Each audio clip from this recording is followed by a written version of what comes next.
पवित्र श्रीमद् भागवत गीता, पवित्र चारों वेद, पवित्र कुरान शरीफ, पवित्र बाइबल, पवित्र गुरु ग्रंथ साहिब, पवित्र कबीर साहिब की वाणी में छुपे हुए गूढ़ रहस्य अर्थात तत्व को जानने के लिए कृपया अवश्य सुनिए जगत गुरु तत्वदर्शी संत रामपाल जी महाराज के मंगल प्रवचन।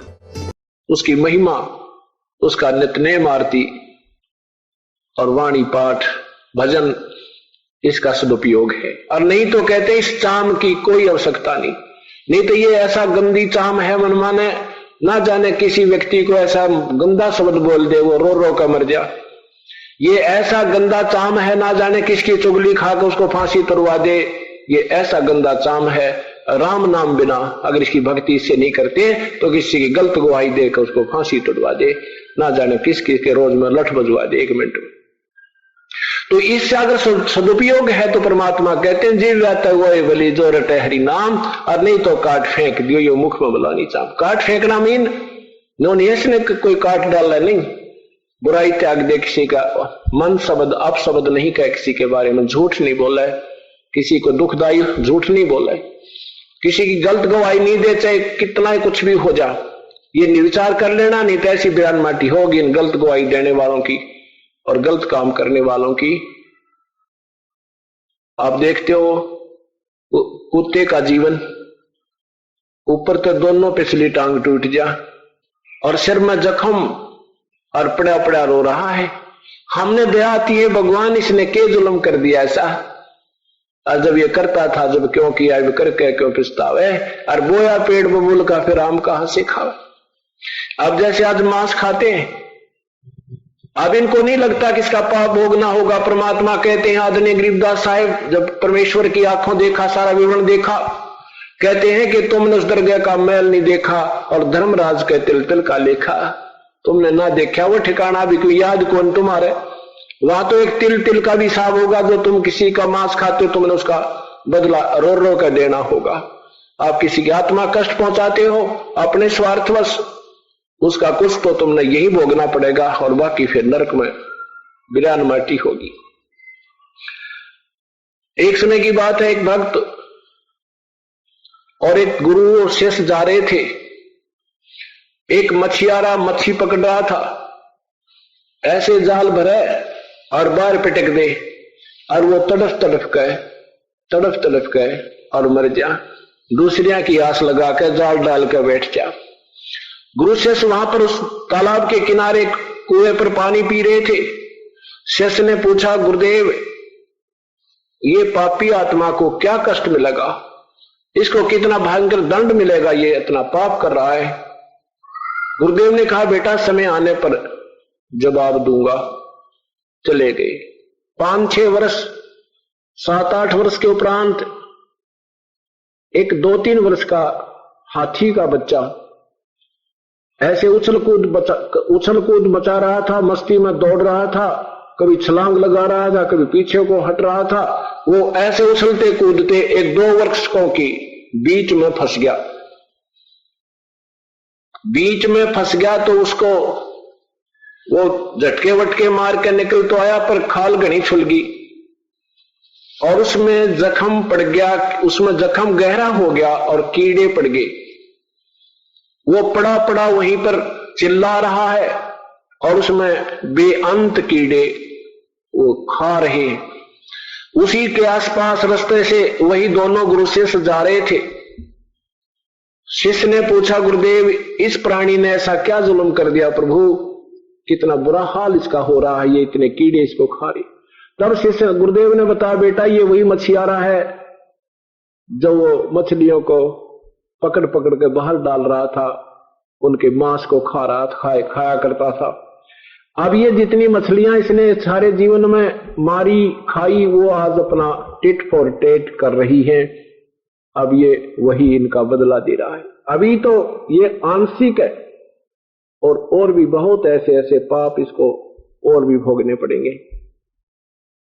तो यहां परमात्मा कहते हैं, तुमने उतर गए का मैल नहीं देखा, धर्मराज के तिल तिल का लेखा। अब आप देखिए अपने पूर्वज हिंदू, पवित्र हिंदू समाज मुसलमान समाज को इसलिए बुरा बताया करता था कि वो मांस खाते थे, बाकी तो सब एक जैसे ही थे, वो मांस खाते थे।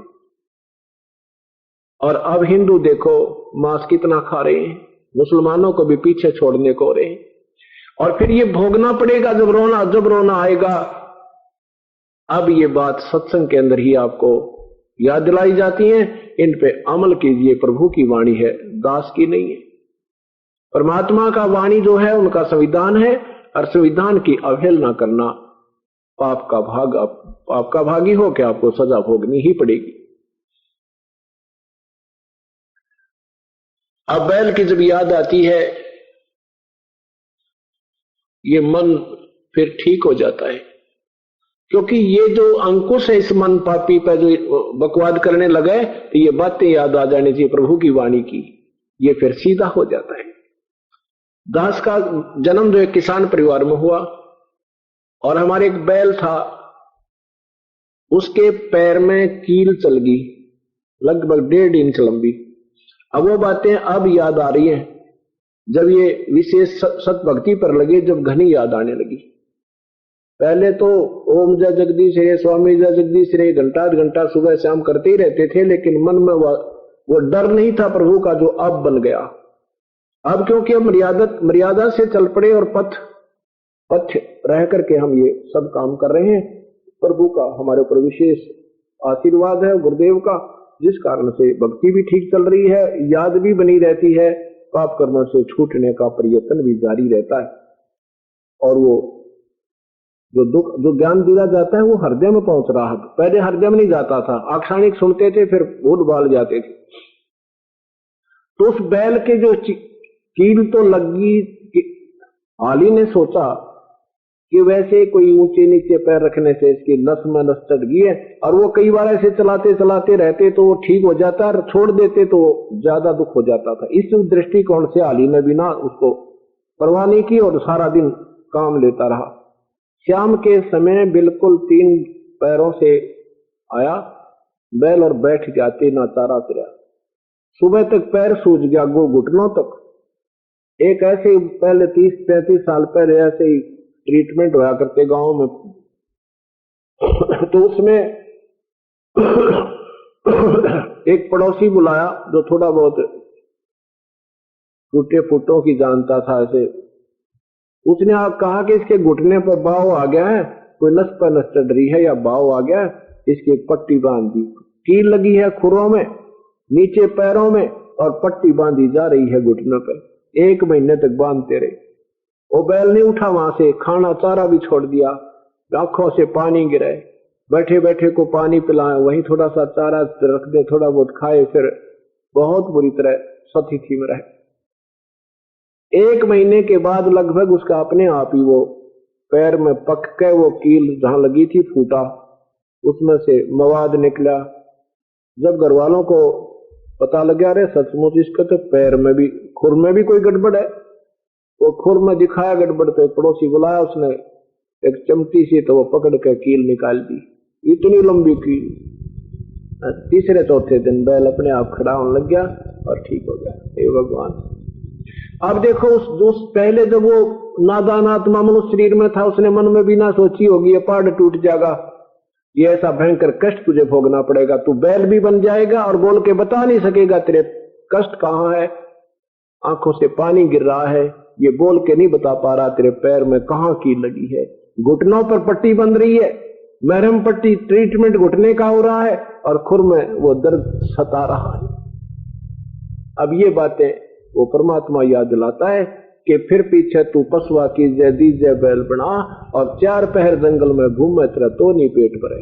आप तो समय पर भोजन खा रहे हैं, समय पर आहार जो चाहे वो हम पर उपलब्ध कर लेते हैं, और फिर सुबह से लेकर शाम तक प्यास लगी रहे से भूख लगी रहे, एक बार चारा मिलेगा। मच्छर लड़ते हैं, पूछड़ ला दी, एक दूम लगा दी, इस दूम से अपना मच्छर उड़ा, चाहे पंखे की स्थान पर लगा। अब जैसे हमें मच्छर काटते हैं, पंखा चला ले, गर्मी लगे पंखा चलाएं। मच्छरों के लिए आजकल वो ऑल आउट भी बना लिया, और उस फिर पशु बनने के बाद ये एक ही धूम होगी, इसको चाहे कूलर के स्थान पर प्रयोग करना और चाहे पंखे में, और वो भी कर्महीनता के कारण वो भी कट जाती है किसी ना किसी कारणों से, और वो फिर सारी 10 इंच की रह जाती है। वो ऐसे बैठा बैठा ऐसे करता है, अब ना वो पंखा की काम, वो जैसा धूम का कार्य था वो भी गया उससे। अब जितना भी अंग भंग क्यों होते हैं, क्योंकि हमारे पाप जितने अधिक होंगे वो भी पशु किसी भी जोनी में अंधा होगा, टांग टूट जाएगी, कोई कोड लगेगा, दोम कटेगी, सींग टूट गए, ये सब पिछले ही संस्कारों के पापों कर्मों के दबाव से ही सब हुआ करता है।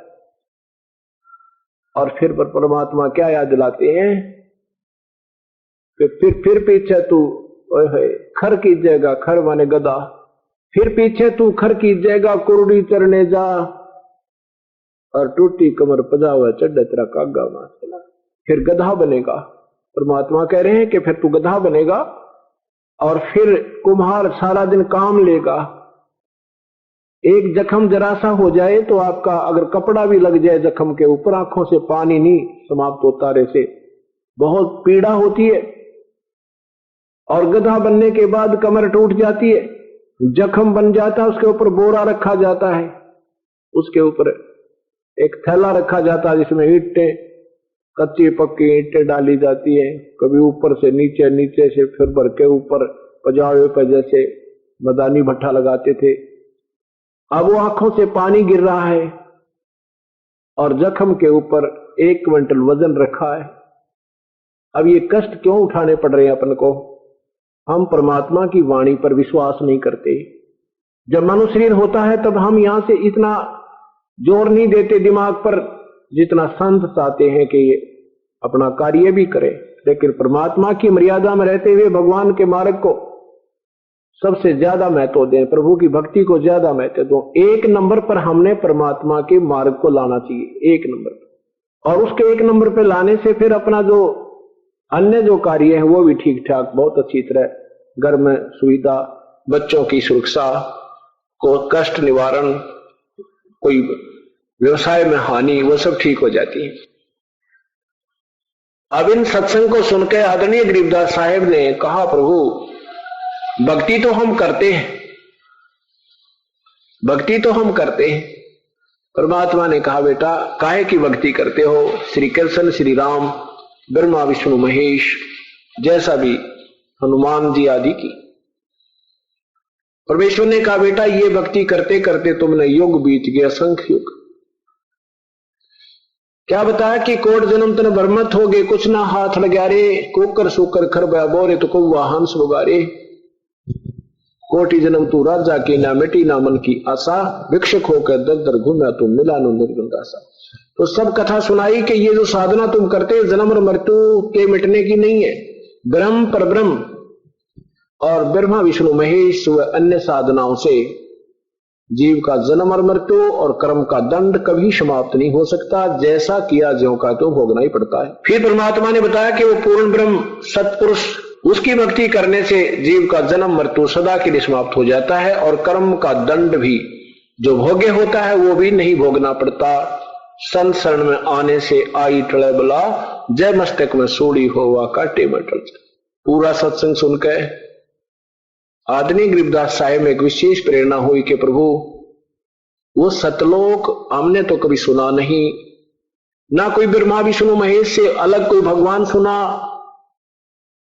हे परमात्मा कैसे विश्वास हो आपके दास पे, दास को? परमेश्वर ने कहा, ठीक है पुत्र, आज तुझे मैं अपना वो लोक दिखाता हूं जहां से तुम आए थे बेटा। परमात्मा ने सारी कथा सुनाई कि तुम पहले मेरे वहां रहा करते थे सतलोक में, तुमने एक जरा सी नादानी की थी जिसके कारण इस काल ज्योत निरंजन के वश होकर तुम यहां फंस गए और इसने तुम्हारे यहाँ मुर्गे बना दिए। कोई गधा बनाया, कोई गधी बनाई, कोई सूर बनाया, कोई कुत्ता बना रखा। किसी का बेटा मरा, किसी की बेटी मेरी, किसी की टांग कट गई, किसी को अंधा हो गया और कोई ठीक ठाक है, जिसका भागी है, फिर दूसरे जन्म में उसकी बहुत बड़ी दुर्गति।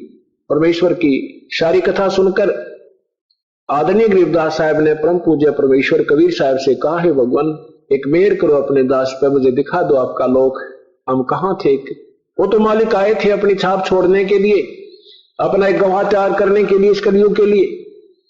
उसी समय उस परमात्मा की प्यारी आत्मा परमेश्वर ने आदरणीय गरीबदास साहिब की आत्मा को उनके शरीर से निकाल लिया और शरीर वहीं छोड़ दिया। उस सूक्ष्म शरीर युक्त आत्मा को सतलोक लेकर गई।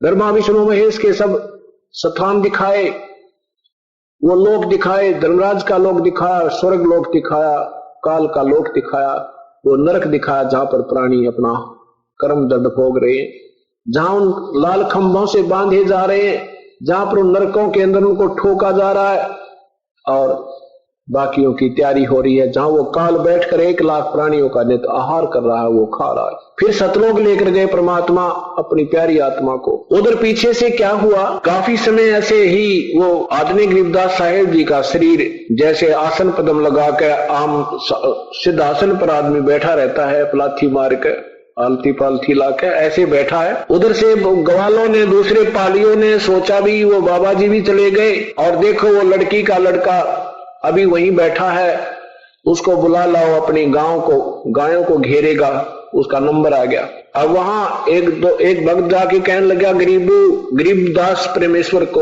की प्यारी आत्मा को गरीबू कहा करते थे गांव में, गरीबू। पहले तो 12 वर्ष के बाद लड़का हुआ तो गांवों में कहा करते हैं भाई बढ़िया नाम ना रखियो, कदे मर ना जावे, इसलिए गरीब नाम धर दिया, गरीबू कहने लगे। तो गरीबू आवाज लगाई, गरीबू खड़ा हो भाई, आजा तेरा नंबर आ गया, गाय घेर के ला। गरीबू खड़ा हो, अब नहीं उठा तो पकड़ के कहने लगे भगत जी खड़ा हो, अब तू साधु बन गया क्या, साधु के पास बैठ के ऐसे छेड़ा था और वो शरीर लुढ़क गया पीछे ने, उसमें प्राणी नहीं था, आत्मा नहीं थी।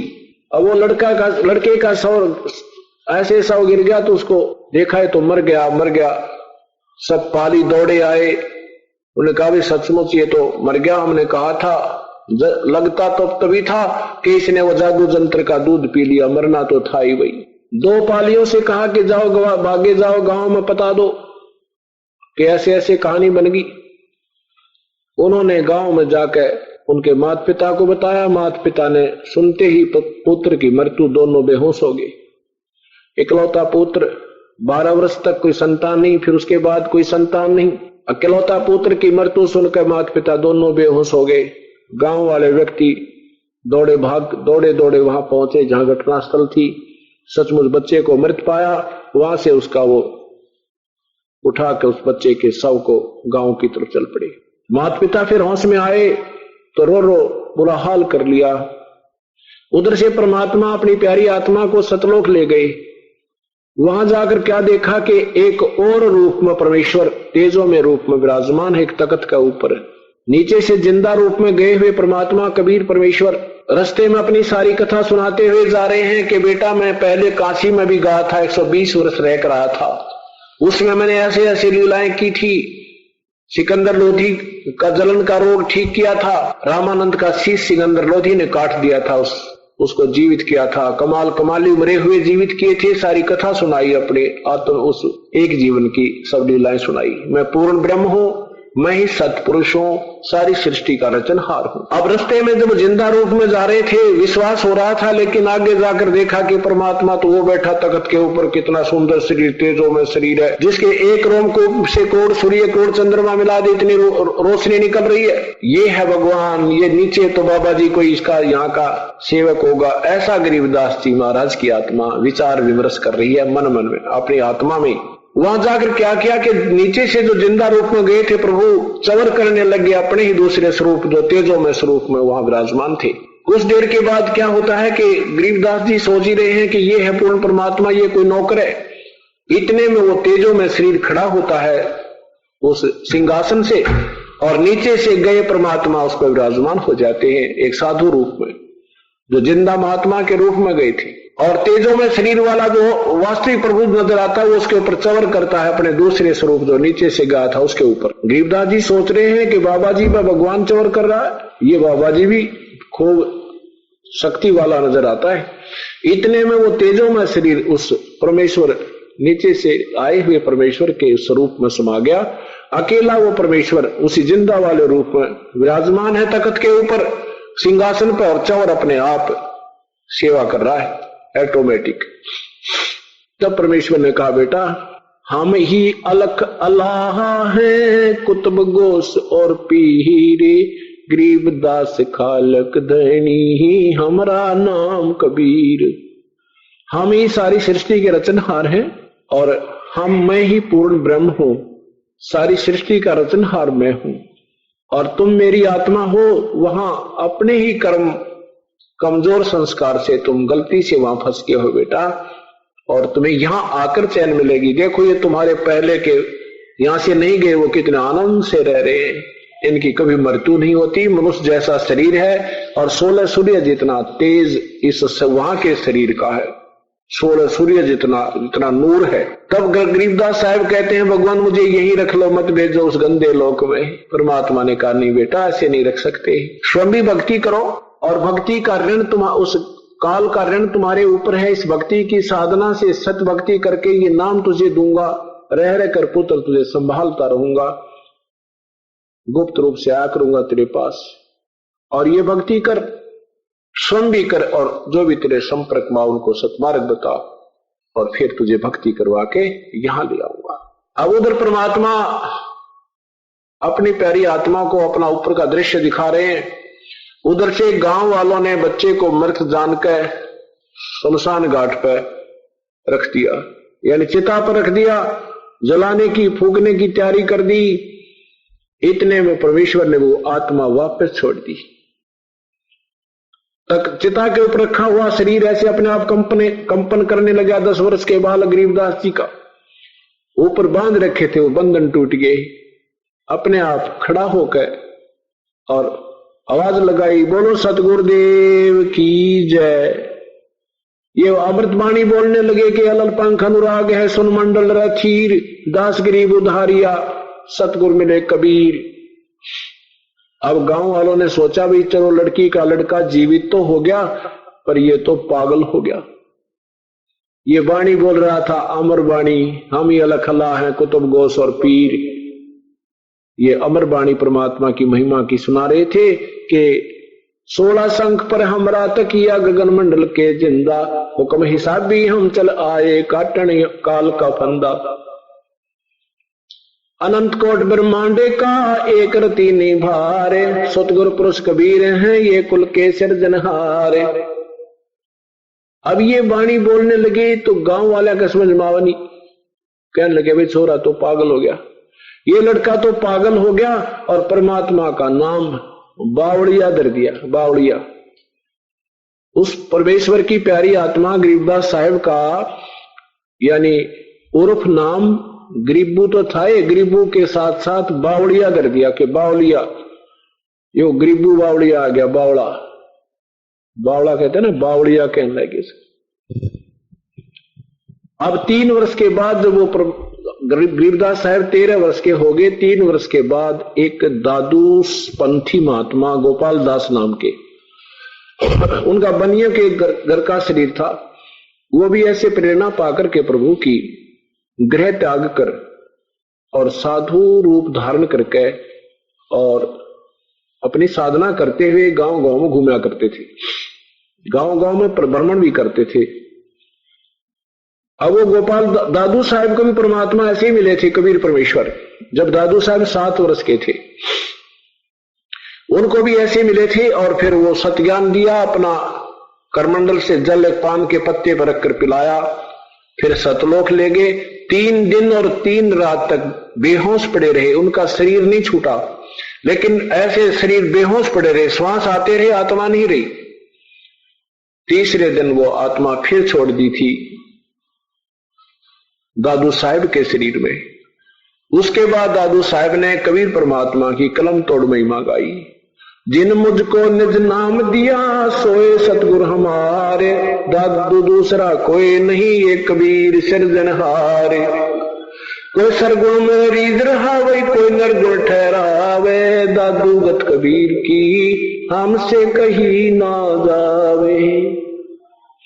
केरी नाम कबीर का विषम काल गजराजे, दादू भजन प्रताप से ये सुनकर भाग गाज।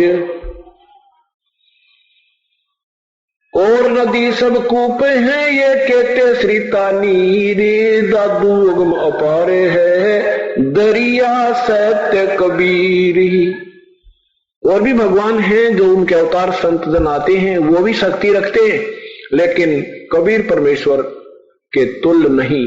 जैसे भगवान श्री विष्णु के अवतार, भगवान श्री विष्णु के उपासक संत, उनमें भी शक्तियां होती हैं, वो काम चलाओ। जैसे और संत सब कूप, एक कुएं जितना काम करेंगे, और कुछ एक ऐसे भी संत हैं जो ब्रह्म उपासक हैं, वो श्रीता नीर,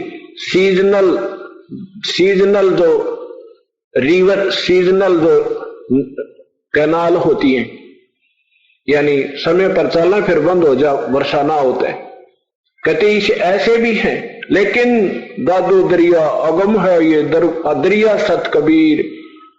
और कबीर परमात्मा को तो दरिया समझो, जिसका पानी कभी भी समाप्त ना हो, कभी भी समाप्त ना हो, चाहे 2 साल वर्षा ना हो, फिर भी उस दरिया का पानी बेशक कम बेशक हो जाए पर समाप्त नहीं होता। ऐसे ही कहते हैं और संत सब कूपे हैं ये कहते श्री तानी रे। दादू अगम अपारे है वो दरिया सत्य कबीर। यानी पूर्ण ब्रह्म की शक्ति का कोई वार पार नहीं है, बाकी सीमित शक्ति युक्त भगवान है, ब्रह्म और ब्रह्मा विष्णु महेश आदि। अब वो दादू पंथी महात्मा गोपाल दास प्रभु को मानने वाला था और दादू साहब की वाणी से भी परिचित था, लेकिन उस गोपाल दास को भी ये मालूम नहीं था कि कबीर परमात्मा ही आकर के दादू जी को मिला था। वो बूढ़ा बाबा कहा करते थे, बूढ़ा बाबा मिला था। अब दादू साहब ने, क्योंकि जब 7 साल की उम्र में आया, जब वो होश में आए 3 दिन के बाद, तो कहने लगे मुझे बूढ़ा बाबा मिला था, बूढ़ा बाबा मिला था, बूढ़ा बाबा मिला। उसके बाद फिर उन्होंने नहीं मिले तो दादू जी ने उस सांभर नदी में डूबने के लिए, और ऐसे भैया तो प्रभु दर्शन दे दो, अब रहा नहीं जाता, अपनी आत्महत्या करने के लिए टक्कर मारी थी, हाथों पर ले लिया था परमेश्वर कबीर साहब ने आके। और फिर दादू साहब ने कहा था ये कबीर परमेश्वर है, जिन मुझको निज नाम दिया सोए सतगुर हमारे।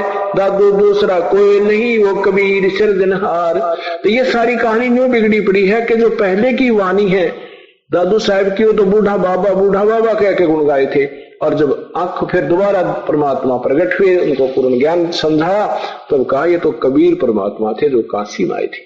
अब क्या हुआ कि गांव में ये चर्चा हुई कि बहुत अच्छे महात्मा आए हैं। गरीबदास साहब जी के नाना जी के पास 2-4 व्यक्ति गए कि चौधरी साहब आपका देवता ठीक हो जाएगा, एक बहुत बड़े महात्मा है उसको दिखा लो। संतों की विद्या संत ही जानते हैं, क्योंकि उनको शंका होगी थी कि वो बाबा जी का जंतर मंत्र का दूध पी लिया ना, इस करके बावला हो गया, पागल हो गया। तो उस लड़के को लेकर 2-4 बड़े बुजुर्ग से व्यक्ति उस संत के पास पहुंचे, गोपाल दास जी के पास। उनसे प्रार्थना की कि महात्मा जी ऐसे ऐसे हमारा ये इस गांव के बहुत बड़े जमींदार का पुत्र है और इसका देवता है, लड़की का लड़का, इसका संतान भी नहीं थी, और फिर लड़की मतलब पुत्र नहीं थे, लड़की को यहाँ अपने घर रखा है, उसके एक पुत्र दिया भगवान ने, ये मर गया था, वो तो शुक्र है जीवित हो गया, मालिक की मेहर हुई, लेकिन ये पागल हो गया। ना जाने उस संत ने इसको कौन से जंतर मंत्र का दूध पिला दिया, ये यादाश्त भूल गया, ना जाने क्या क्या बोल रहा है। 3 वर्ष हो गए, सारा ट्रीटमेंट करा लिया, इलाज करा लिया। गोपाल दास जी ने कहा बैठ जा बेटा। आदमी गरीबदास साहब को अपने पास बैठा लिया, कहा बोल कौन था वो जिसने तुझे दूध पिला दिया, कौन था वो? तब परमेश्वर ने क्या कहा, हम सुल्तानी नानक तारे दादू को उपदेश दिया, जात जुलाहा भेद न पाया वो काशी माए कबीर हुआ। हम सुल्तानी नानक तारे दादू को उपदेश दिया और जाति जुलाहा वो भेद नहीं पाया, वही काशी माए कबीर हुआ। ओए होए, अब दादू साहब का नाम आया तो उसका अनुयायी को तो एकदम खटका सा लगता है। क्या बताया परमेश्वर ने कि जो मेरी मुक्ति की, हम सुल्तानी यानी हम सभी ग्रुप रूप में, मैं अब्राहिम आजम सुल्तान और श्री नानक साहेब और श्री दादू जी और मैं, हम सभी को पार किया, और ये परमात्मा पूर्ण ब्रह्म काशी में जुलाहा कबीर नाम से रह के गया, इसका कोई भेद समझ नहीं पाया। दादू को सतगुर मिले वो दी पान की पीख, बूढ़ा बाबा जिसे कहो वो दादू की नई सीख। कि वो वास्तविक ज्ञान नहीं था उस समय दादू जी को, जो जिसे तुम बूढ़ा बाबा कह रहे हो। दादू को सतगुरु मिले, वही कबीर परमात्मा आकर मिले थे जो मुझे मिले दादू साहब को, और उनको एक पान की पीख दी, पेय पदार्थ पान के पत्ते पर अपने करमंडल से एक जल रखा था, जैसे हम आपको अमृत देते हैं उपदेश के समय। तो कहते हैं दादू को भी वो सतगुरु मिले दी पान की पीख, और बूढ़ा बाबा जिसे कहो ये दादू की नहीं सीख। दादू की वास्तविक ज्ञान नहीं है, वो तो पहले अनजानपन है। उन्होंने बूढ़ा बाबा कहा था जब वो सही विलेज बताया था, हम सुनता वो कि जिन मुझको निध नाम दिया सोए सतगुरु हमार, दादू दूसरा कोई नहीं ये कबीर सिरजनहार। अब वो 65 साल की उम्र का गोपाल दास महापुरुष बाबा जी संत जी, वो कहने लगा गांव वालों ये बावला नहीं भाई, बावले तो तुम हो, ये तो अमृतवाणी बोल रहा है। तब कबीर परमात्मा के यानी वो आदरणीय गरीबदास साहिब जी के सामने 13 वर्ष के बच्चे के सामने, और वो 63 वर्ष का बूढ़ा महात्मा बुजुर्ग हाथ जोड़कर कहता है, हे महापुरुष, हे भगवान, ये अमृतवाणी लिखवा दो, ये तो बहुत काम की चीज है। क्योंकि जिसने ज्ञान हो जाता है वो वही इसकी परख करता है, अपनी अनमोल वाणी की, जौहरी जोहना लाल की परख करता है। गरीबदास साहब उठकर चल पड़े। वो 65-63 साल की उम्र का बुजुर्ग हाथ जोड़कर कहता, महात्मा जी ये अमरवाणी लिखा दो, ये अमरवाणी लिखा दो, कलयुग में उद्धार करेगी तो जीवों का। अब गांव वालों ने सोचा लड़का तो पागल था, ये बुजुर्ग ये बाबा जी और पागल हो गया, इसके पीछे पीछे वाली हाथ जोड़ के यो गया काम तय। तो तीसरे दिन गरीबदास साहब ने कहा, देखो गोपाल दास, अगर पूरी लिखो तो मैं लिखवाऊं, बीच में छोड़ के मत जाना। गोपाल दास ने कहा कि नहीं छोड़ के जाऊंगा प्रभु, चाहे कितना समय लगा दो। तो कहते हैं गरीबदास साहब जी का एक बेरी का बाग था, बेरी का, और उसमें एक जांडी का पेड़ था। उस जाटी के पेड़ के नीचे बैठ के गोपाल दास लिखा करते थे, परमात्मा बोला करते थे। गरीबदास साहब ने कहा कि ये मैं जो तुझे वाणी लिखा रहा हूं ना, अब जिस सतिथि में अब बोलता बोलता आया हूं, ये जो ऊपर की मैं वाणी लिखा रहा हूं, ये 80 अरब कोस समाधि मार्ग से बातें कह रहा हूं। ये बातें यहां की नहीं है, ये सहज समाधि होती है। सहज समाधि में यहां भी देख रहा होता है और बोल भी रहा है, और दृष्टि वहां से कैच करके रिसीव करके वो ज्ञान को आगे उच्चारण कर रही होती है। कहते हैं ये जो मैं वाणी लिखा रहा हूं ये यहां की नहीं है।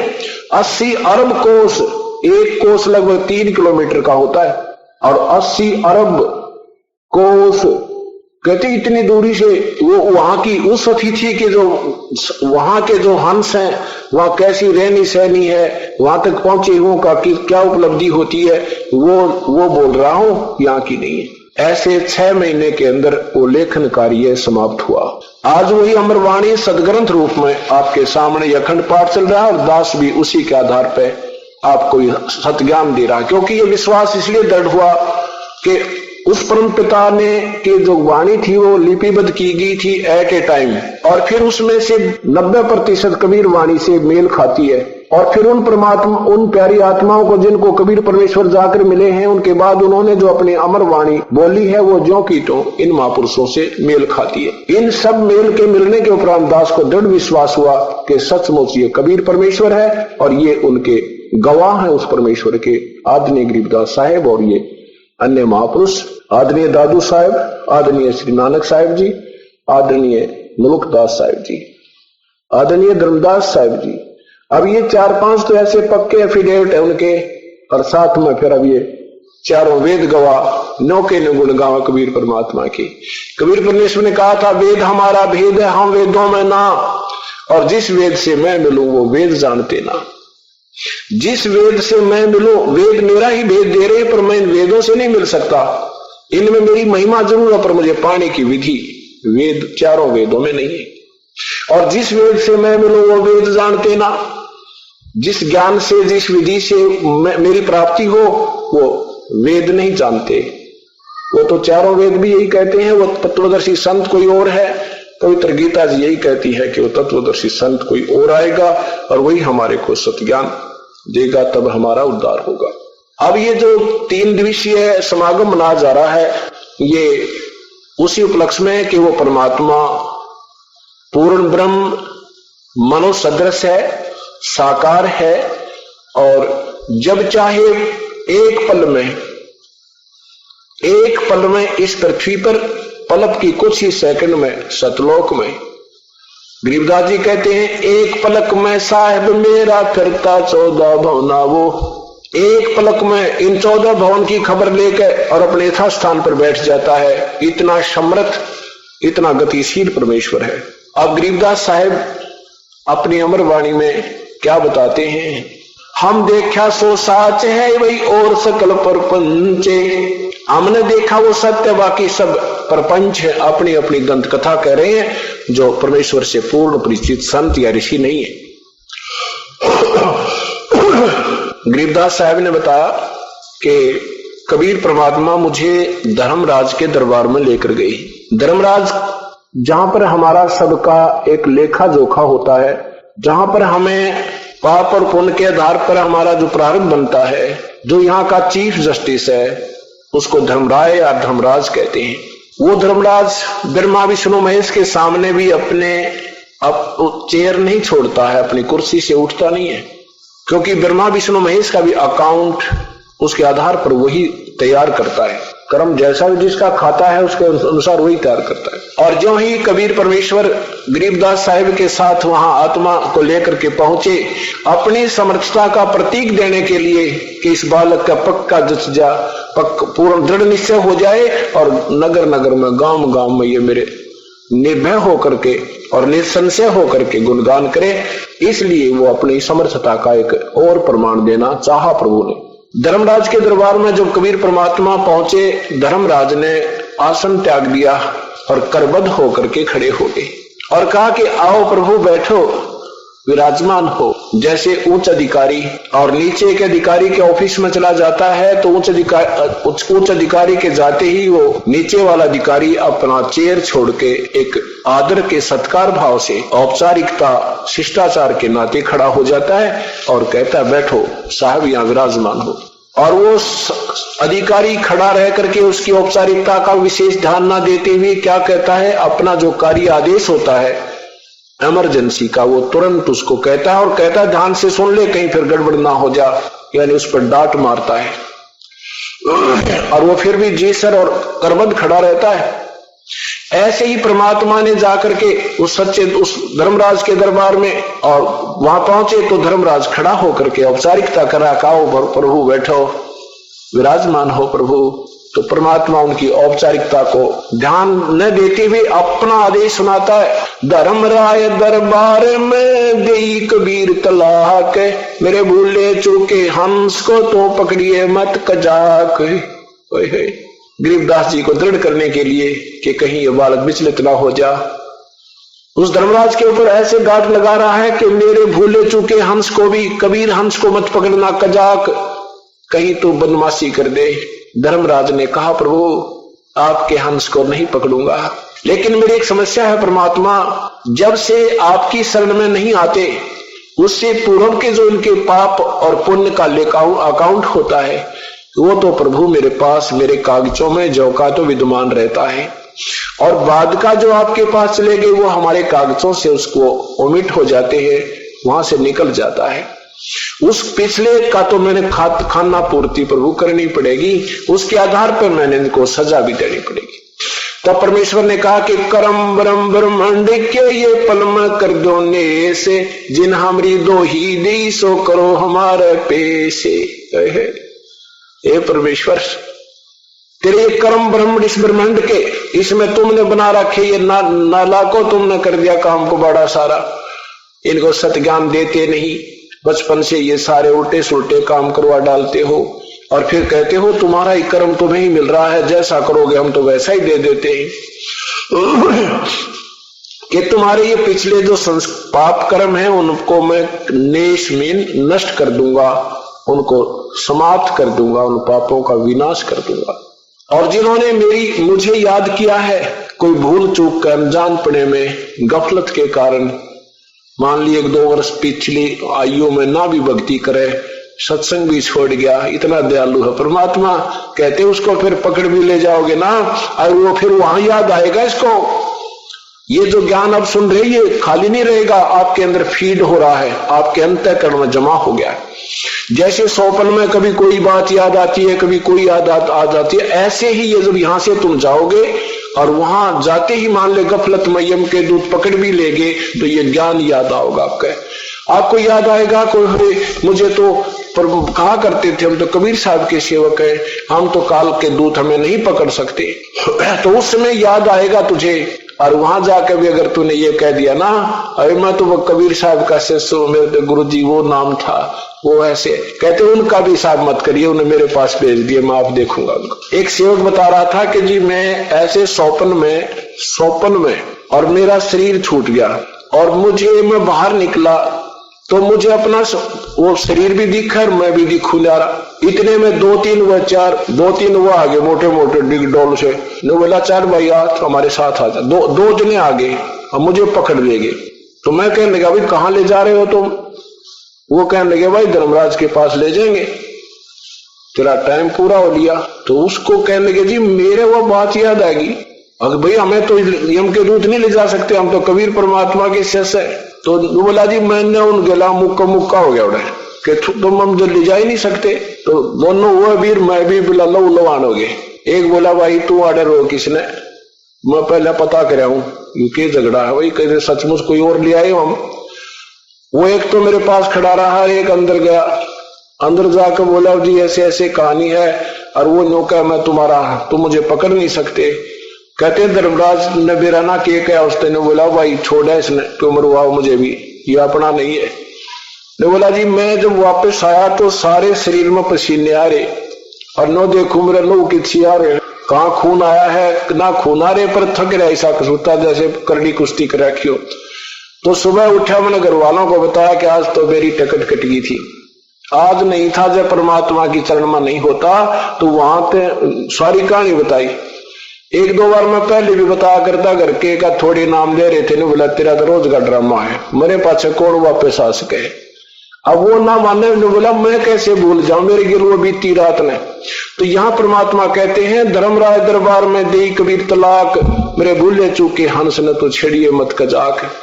कहते हैं ब्रह्म कर्म, धर्मराज ने कहा कि कर्मों से थी रत हैं, इब मुख से कहे, अब तो कहे कबीर, अब तो जपे नाम कबीर, और उनको तो मालिक पकड़ूंगा मैं, जड़नी पड़े जंजीर।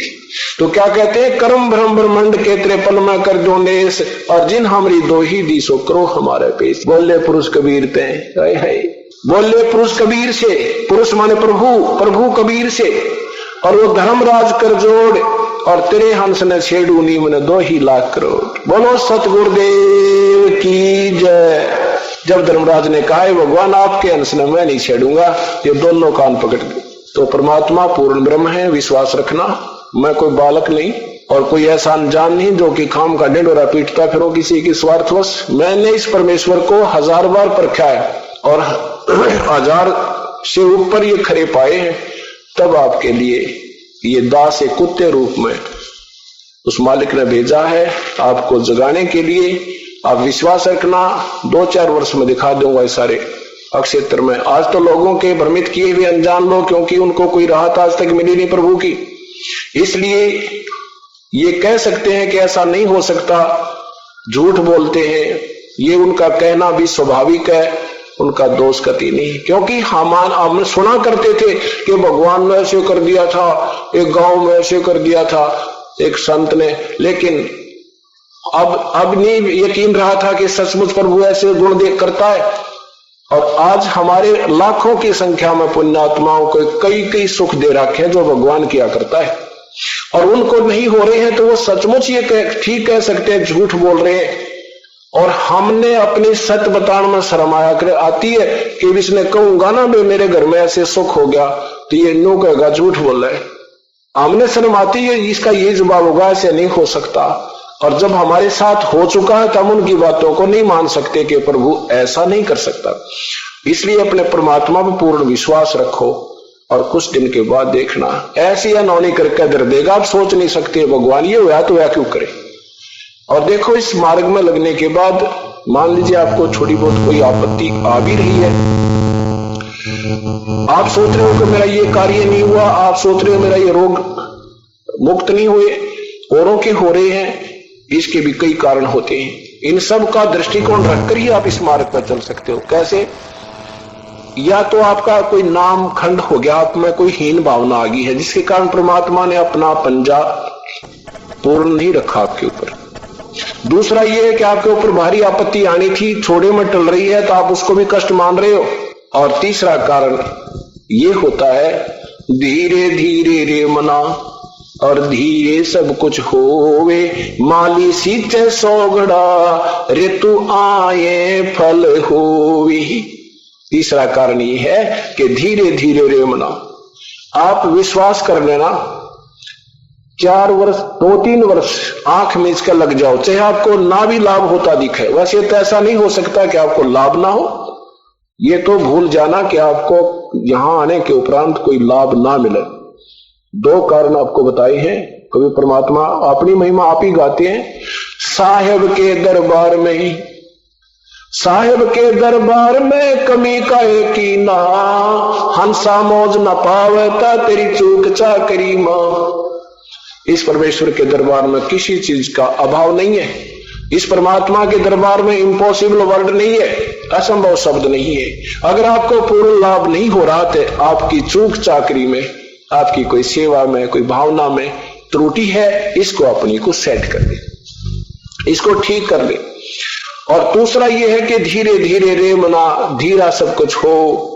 जैसे एक आम का पेड़ बीजा जाता है, पौधा लगाया, पानी सींचने लगता है वो मालिक, और फिर धीरे धीरे उसमें 100 घड़े डाल देता है, जब जाकर तो वो फल देने योग्य बनता है। और जब वो फल देने योग्य बन जाएगा, जब देखना उसके ठाठ आम के पौधे के आप भी खाओगे, पड़ोसी भी तोड़ तोड़ ले जाया करेंगे और रिश्तेदारों को भी देकर आया करोगे, फिर भी समाप्त नहीं होंगे।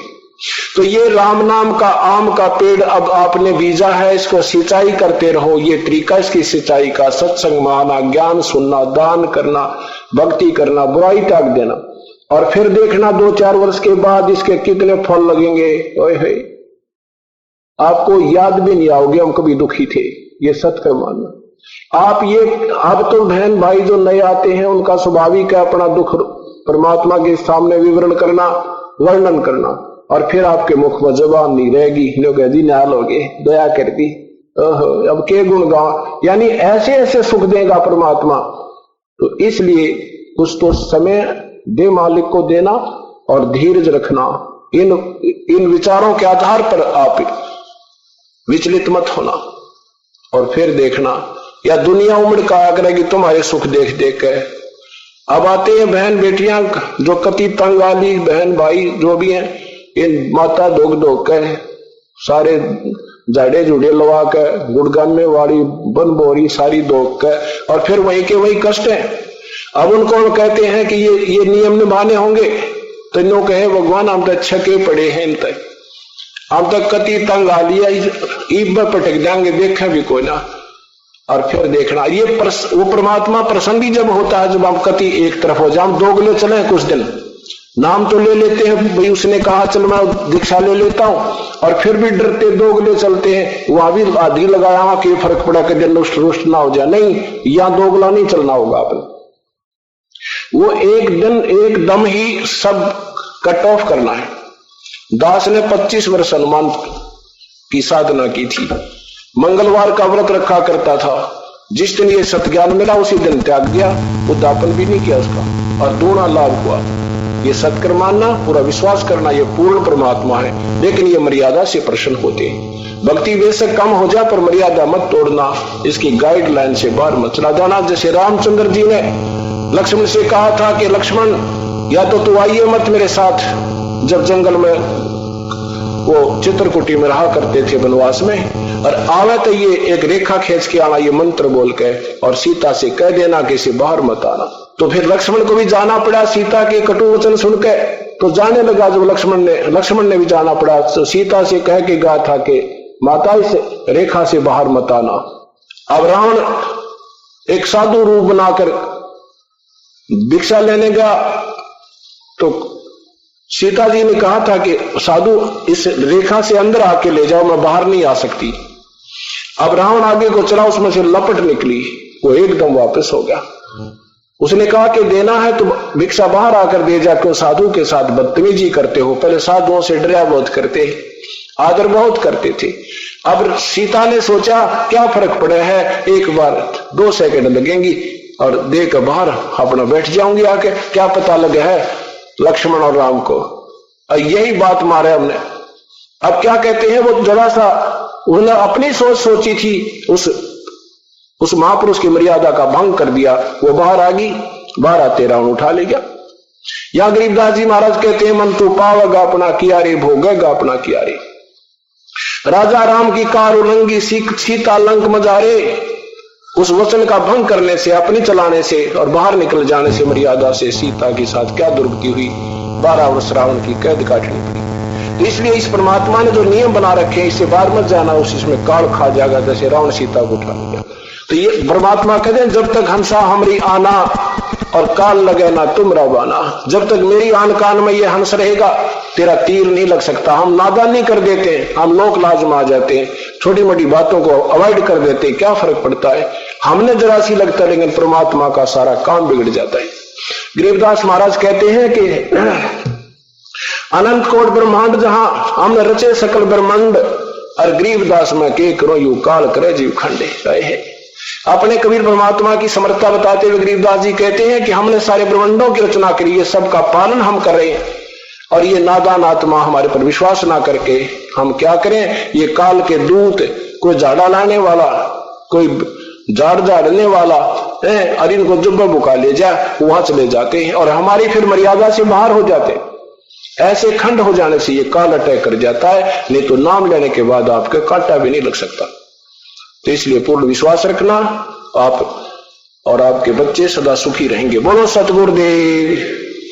और विनती करूं धरूं चरण पर शीश, गुरु राम देवानंद जी महाराज ने दिया नाम बख्शीश। कोटि कोटि सिजदा करूं, कोटि कोटि प्रणाम, चरण कमल में राखियो मैं बांधी जाम गुलाम। कुत्ता तेरे दरबार का मोतिया मेरा नाम, गले प्रेम की रस्सी जाके जाऊं। तो करो तो बावड़ू, दूर दूर करो तो जाऊं। जो राखो तो ही रहूं, जो देवो सो खाऊं। अवगुण किए तो बहुत किए हैं, करत न मानी हार।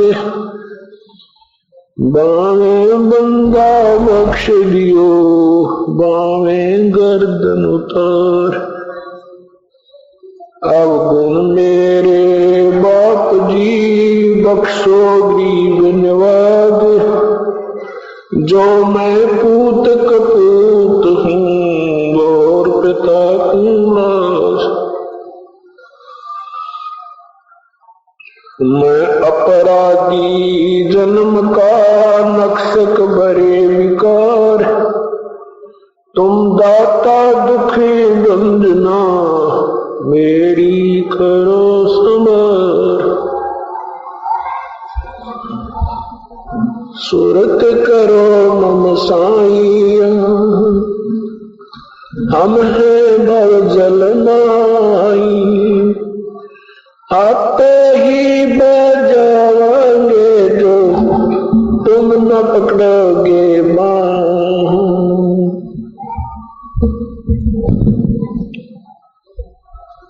अंतर्यामी एक तू आत्म के आधारे, जो तुम छोड़ो हाथ तो हमें कौन उतार पारे। बोलो सतगुरुदेव की। सभी भक्तात्मा प्रेम पूर्वक बैठकर सत्संग सुने।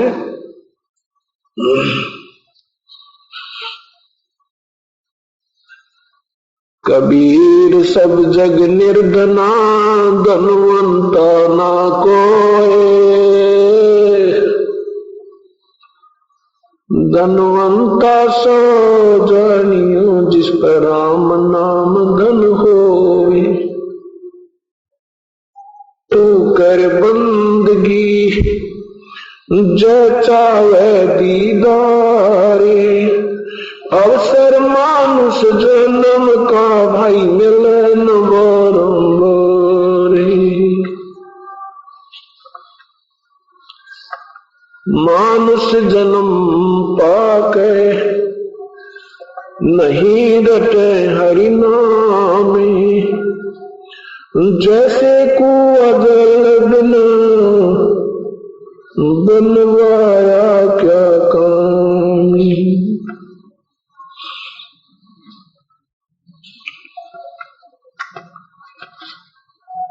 पूर्ण ब्रह्म कृपा निदान,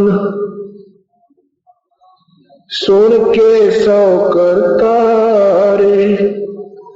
गरीब दास मुझ दीन की, रखियो होत सवारे।